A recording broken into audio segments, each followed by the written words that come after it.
Mudah-mudahan si Mbak-mbak itu kemudian diberikan hidayah. Gitu. Amin. Sebetulnya apa namanya? Ngomong-ngomong itu stop. Ngomong-ngomong si Mbak-mbak itu dapat hidayah, semoga Pak Amin juga diberikan hidayah oleh Allah untuk meng-ACC nambah lagi gitu ya. Emang pakai doa biar tenang. Karena kita belum punya anak perempuan. Jadi nih aku mau bocorin ke bapak-bapak SKI semua, bapak ibu gitu ya, bahwa kami 3 anak itu bukan keputusan bersama. Oke, cukup.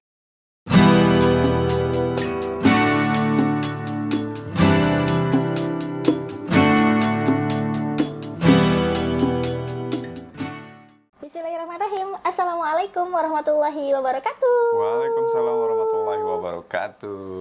Hai Pak Amin. Halo Bu Min. Oke, balik lagi di Pillow Talk. Kemana aja sih? Iya, aku lupa ini episode berapa. 18. Oke, masih jadi 18%. Oke, kali ini kita akan membahas tentang bahagia versi Pernikahan. ya, bahagia pernikahan versi kita. Pastinya beda-beda ya. Yes. Ada yang bahagianya tanpa anak. Ais yang rame ya. Yang sedang ramai kemarin. Child free. Tapi kalau aku suka yang free sih. Apa tuh? Gratisan gitu. Baiklah, otak diskon. Oke, gimana Bu Min? Oke, kalau yang di sana kan bahagianya tanpa anak. Kalau kita bahagia cukup dengan 3 anak. Ada yang Itu udah melanggar ketentuan pemerintah. Oh iya, benar. Ada juga yang bahagia dengan banyak anak, 11, bahkan ya ada yang sampai 11 dan sebagainya. Bahkan orang tua kita bahagia dengan 9 anak. 8. 8. Ya Allah. Intinya sebetulnya ya bahagia itu kan proses yang panjang. Betul. Gitu. Bukan tujuan akhir juga menurut Pak Amin Yes. sih. Gitu. Karena kalau kemudian kayak gini loh Bu Min, ketika misalkan kita naik gunung gitu ya, sampai ke puncak, iya kita akan bahagia di puncak. Tapi hanya sesaat gitu. Betul. Padahal ketika kita menikmati proses naik gunungnya dari awal, dari pos 1, 2, 3 sampai kemudian puncak lebih panjang. Lebih enak dong. Betul. Karena kebahagiaan itu sebenarnya hadir ketika kita tuh sudah melewati berbagai macam rintangan. Betul. Sepakat. Oke, gimana Bu Min? Nah, kalau sekarang tuh kan ada banyak versi bahagia. Cuman rata-rata goals orang itu terhadap pernikahan adalah kebahagiaan. Ada banyak yang menganggap bahwa ketika sudah menikah, mereka menemukan kebahagiaannya. Udah sampai menikah aja gitu. Sampai menikah. Yes. Ada juga yang merasa bahwa menikah itu bukan untuk bahagia, Pak Min. Kok gitu? Bisa? Ya, menikah itu untuk ibadah, cenah. Oke. Tapi kan kalau I see gitu ya, menikah memang untuk ibadah. Menikah misalnya dengan banyak target-target duniawi atau target akhirat gitu. Tapi kalau nyampe ke goalsnya mereka tanpa kebahagiaan, berasa berat banget gak sih? Iya dong, pasti. Iya kan, misalnya menjalankan proses ibadah tanpa bahagia. Yang ada tuh kesiksa gitu kan. Ibadah itu harus bahagia. Ya, betul banget. Barangkali ya Pak Min sih awam gitu ya, termasuk yang awam. Khusyuk itu seperti apa gitu. Mungkin sederhananya khusyuk itu ketika kita beribadah dengan bahagia. Betul. Bukan lagi memandang itu sebagai sebuah tanggung jawab, bukan lagi memandang itu sebagai sebuah paksaan gitu ya. Tapi memang sebagai bentuk kebahagiaan kita, rasa syukur kita. Yes, bener banget ya? Pak Amin. Iya. Nah, ini nih, aku kemarin tuh habis baca sebuah jurnal. Ini dari Harvard University, seorang pakar psikologi namanya Bapak Daniel Gilbert. Nah, Pak Daniel Gilbert ini bilang bahwa dia itu bikin riset gitu ya, dengan orang yang bertahan pernikahannya sampai berpuluh-puluh tahun.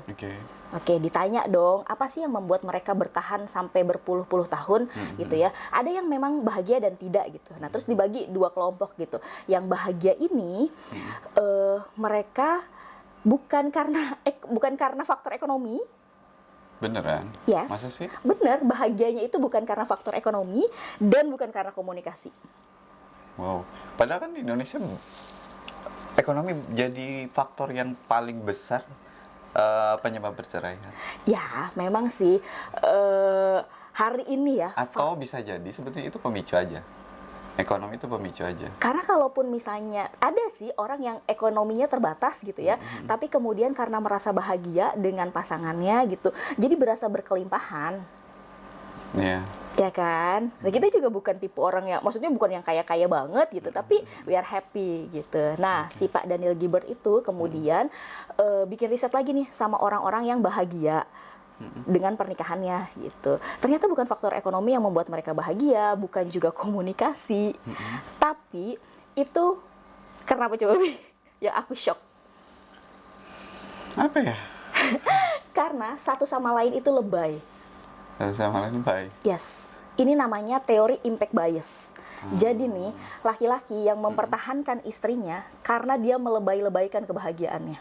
Melebih-lebihkan kebahagiaannya. Bukankah itu menjadi sebuah semu gitu? Yes, tapi bahagianya tuh dapat meaning gitu. Karena sebenarnya kita nih punya flexibility psikologis gitu. Kebahagiaan tuh sebenarnya cuman ya paling bertahan sampai 3 bulan doang gitu. Kebahagiaan ataupun penderitaan. Nah, tapi dengan impact bias ini orang yang melebih-lebihkan kebahagiaan itu bahagianya bertahan lama. Mungkin Pak Min menangkap dengan versi sederhana itu merecall kembali momen tadi gitu. Bisa nggak? Bisa hal itu misalnya merecall kembali momen-momen kebahagiaan atau misalnya gini Pak Min. Misalnya Pak Min nih hari ini buat kopi ya, Masya Allah, tabarakallah gitu. Terus aku tuh agak lebay, wah ya Allah Abi, kopinya enak banget, nikmat banget gitu kan. Terus juga dalam hati tuh, iya emang bener enak banget. Dan itu tulus ya, nggak hanya sekedar lebay omongan, tapi ya Allah enak banget. Terus sekedar dielus ini, ya Allah Masya Allah enak banget ya dielus sama suami. Selebay itu. Oke. Nah, itu impact biasnya ke dalam diri kita akan mempertahankan kebahagiaan itu lebih dari 3 bulan ke atas. Nah, sama halnya nih, ini berita buruknya Pak Min, kalau kita juga lebay terhadap penderitaan, misalnya nih, sakit sedikit gitu ya, terus kemudian kita histeris, itu juga akan dampaknya akan lebih banyak gitu. Atau misalnya suami pulang malam, terus kita jadi lebay gitu, jangan-jangan kamu selingkuh ya, jangan-jangan kamu abis main serong ya, atau apalah. Nah, itu yang kemudian membuat kita menderita gitu. Nah, orang-orang yang bisa mempertahankan kebahagiaannya ini adalah orang-orang yang mempertahankan impact bias kebahagiaannya, bukan penderitaannya. Oke, jadi lebih banyak ya ngomongin tentang momen-momen kebahagiaan gitu ya. Tadi yang Pak Min bilang, ya sebetulnya bahagia itu bagian dari proses gitu. Ada titik-titik di mana kita mendapatkan hal itu gitu, bukan sebuah tujuan utama. Misalnya ketika pertama menikah, Betul. kemudian punya anak, terus kemudian melewati 5 tahun pernikahan, terus kemudian secara ekonomi beranjak gitu. Mungkin itu yang bisa diingat-ingat gitu ya. Betul. Termasuk juga kan yang tadi yang sempat aku bilang bahwa secara mental kita tuh punya flexibility gitu, punya fleksibilitas psikologi gitu. Nah, sebenarnya kebahagiaan ataupun penderitaan itu hanya akan bertahan dalam 3 bulan. Jadi kalau misalnya nih ada sebuah, jadi si Pak Daniel Gilbert juga bikin riset, satu orang itu kecelakaan dan lumpuh kakinya, dan satu orang mendapatkan lotre $300.000. Nah, pada saat 3 bulan setelah kejadian tersebut, Pak Daniel Gilbert memeriksa intensitas kebahagiaan mereka. Ternyata sama. Setelah 3 bulan itu. Yes. Ya ini sebetulnya relevan ya kalau di dunia HR gitu ya. Ketika menaikkan gaji seorang karyawan itu maksimal banget 3 bulan kinerjanya akan naik. Nah, ya kan. Terus ada lagi nih kalau menaikkan pangkat atau jabatan. Juga kan hanya bertahan 3-6 bulan. Ya, tapi setelah itu akan kembali ke kondisi semula gitu. Betul. Terus kemudian apa yang membuat mereka menjadi normal gitu ya, produktivitasnya? Yang menjadi normal maksudnya? Maksudnya yang menjadi bahagia terus gitu produktivitasnya. Ini sebetulnya mensupport hal-hal di luar dari pekerjaan tadi. Betul. Gitu. Ya kan? Orang misalnya care terhadap keluarga, memperhatikan psikologis dia gitu. Kadang kan masalah di dunia kerja tidak hanya persoalan pekerjaannya gitu. Banyak hal di balik itu yang mempengaruhi. Betul, karena seseorang itu akan waras di pekerjaannya ketika dia waras di tempat lain. Di keluarganya, di komunitasnya dan sebagainya. Artinya ketika kita juga ya mau mewaraskan diri di rumah kita perlu membuat istri kita waras di tempat yang lain. Misalnya membantu dia dalam komunitasnya, misalnya kalau punya komunitas. Tapi gini Bu Min, Pak Min mau nanya gitu. Ya. Kan tadi kita impact Bias. bias. Impact bias itu kita mengulang-ulang bahagia-bahagia gitu ya yang sudah terjadi. Karena gini, fenomena yang terjadi di Indonesia itu kebanyakan menampilkan show up. Yes. Gitu. Apalagi dengan medsos gitu ya, show up bahwa gue bahagia loh gitu, pernikahan gue aman, terus kemudian gue sama pasangan romantis dan sebagainya gitu. Tapi di balik itu seperti sebuah gunung es gitu. Banyak kejadian seperti itu. Yes, I see. Itu termasuk impact bias nggak sih?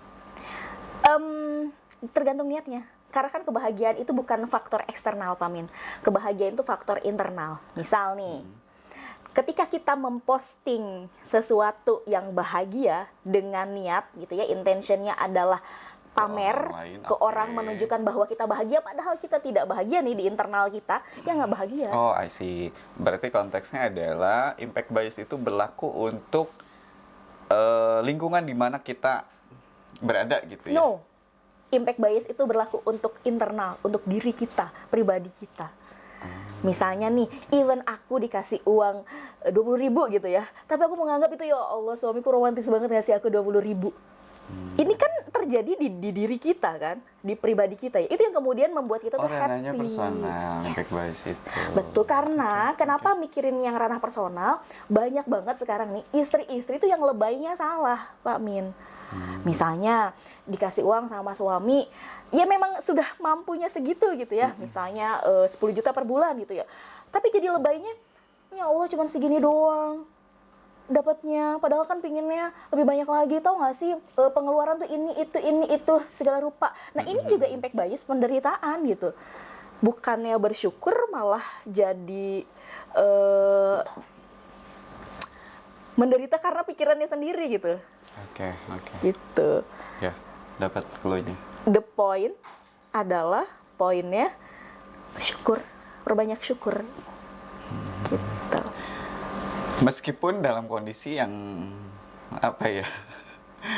kondisi yang luar biasa berat gitu. Yes. Karena maksudnya kita nggak tahu gitu ya, si A kondisi rumah tangganya seperti apa, mengalami gitu, entah kemudian KDRT, entah kemudian perhatian yang minim dan sebagainya gitu. Impact bias itu tetap berlaku.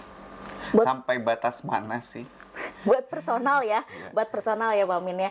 Iya, gini Pak Min, impact bias ini kalau untuk penderitaan ya, misalnya nih kita ditempeleng, even kita ditempeleng itu karena kita yang salah. Misalnya kan kalau perempuan itu ngomongnya agak banyak gitu, ditempeleng.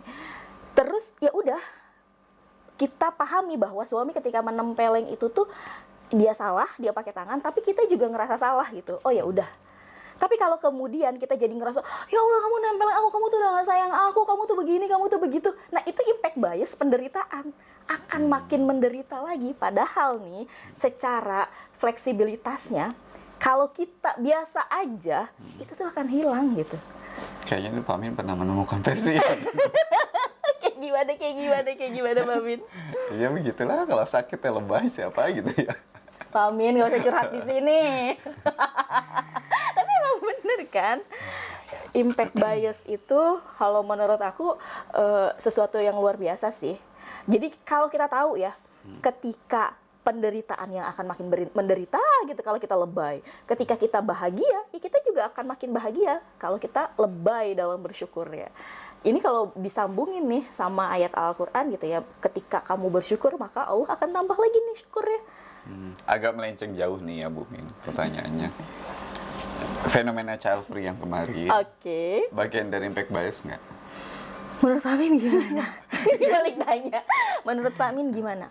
Kalau menurut aku ya, mbak-mbak yang itu gitu ya, yang kemarin rame, aku sih kasihan Pak Min. Karena bisa jadi dia belum kelar dengan dirinya sendiri. Tapi memang kalau kita baca ya, kita baca blognya segala rupa gitu. Ketika dia memilih menentukan untuk tidak punya anak, itu karena dia tidak mau menjadi versi ibunya yang lebih jahat itu. Menurut dia ibunya udah agak keras gitu. Tapi kalau dia nih mungkin dalam kondisi yang seperti ibunya akan lebih keras lagi nih menurut dia, sehingga udahlah gue memilih untuk tidak punya anak. Bener. Aku ngerasa pilihannya dia itu benar gitu ya.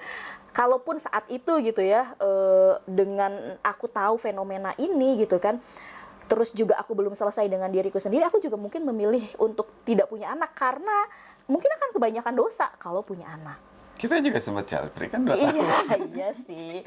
Nah, itu kan Enggak, artinya sebenarnya kalau disederhanakan, terlepas dari kemudian itu sebuah keputusan penuh atau enggak gitu ya, child free itu berangkat dari sebuah respon apa yang diterima sama si individu. betul. Yes, apa namanya si mbak-mbak itu gitu ya. Itu adalah respon dari apa yang dia terima sejak kemudian dia sadar sebagai manusia gitu ya. Artinya sudah memahami fenomena yang ada gitu. Mungkin apa namanya kondisi pengasuhan orang tua, terus kemudian kondisi sekeliling, terus kemudian bisa jadi juga apa namanya saat kuliah di Jerman dan sebagainya, itu adalah respon dia terhadap peristiwa yang sudah terjadi. Oke. Gitu. Dampaknya adalah seperti saat ini. Kalau saja dia nggak ngajak-ngajak, nggak akan rame.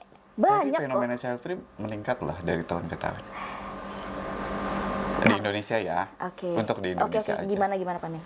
Iya, apa namanya makin banyak orang yang kemudian memilih untuk child free. Gitu. Kalau nggak salah apa namanya risetnya tuh kemarin sempat baca risetnya. Tiap tahun itu naik sekitar hampir 7%. Wow. Lumayan ya. Oke.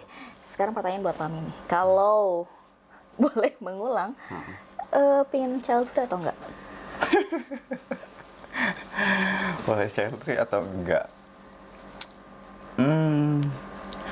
Karena dunia tidak bisa diulang, jadi Bisa agak. Kalau aku tuh ngerasa gini ya, tadi pagi kan anak bungsu kami gitu, dia bilang gini, Bun katanya, T-Rex ini lebih serem daripada Bunda. Rai buat T-Rex lebih serem daripada Bunda. Aku pikir gitu, itu adalah T-Rex yang memang aku buat gitu, lebih serem dari T-Rex yang aku buat. Aku pastiin dong, ini lebih serem dari T-Rex yang aku buat, yang Bunda buat, atau lebih serem dari Bunda? Lebih serem dari Bunda kalau marah. So I'm so happy gitu ngedengernya gitu lebih. Itu yang mungkin nggak akan kita dapatkan ketika kita milih child free dulu. Gitu. ya pokoknya kita juga sempat memilih child free 2 tahun gitu ya. Karena kondisi tertentu gitu Iya, kan, betul. memilih untuk Betul, kemudian betul. Nahan sampai dulu. kemudian siap Betul. gitu. Ya mudah-mudahan sebetulnya kan seperti apa namanya kata Al-Qur'an juga kan memiliki anak bagian dari apa namanya meneruskan generasi gitu ya, menambah kebahagiaan juga, termasuk juga apa namanya memperpanjang rezeki ya. Mudah-mudahan si mbak-mbak itu kemudian diberikan hidayah gitu. Amin. Sebetulnya apa namanya Ngomong-ngomong itu stop. Ngomong-ngomong si mbak-mbak itu dapat hidayah, semoga Pak Amin juga diberikan hidayah oleh Allah untuk meng-ACC nambah lagi gitu ya. Kopi dulu agak tenang. Karena kita belum punya anak perempuan. Jadi nih aku mau bocorin ke bapak-bapak SKI semua, bapak ibu gitu ya, bahwa kami 3 anak itu bukan keputusan bersama. Oke, cukup. Assalamualaikum warahmatullahi wabarakatuh. Oke.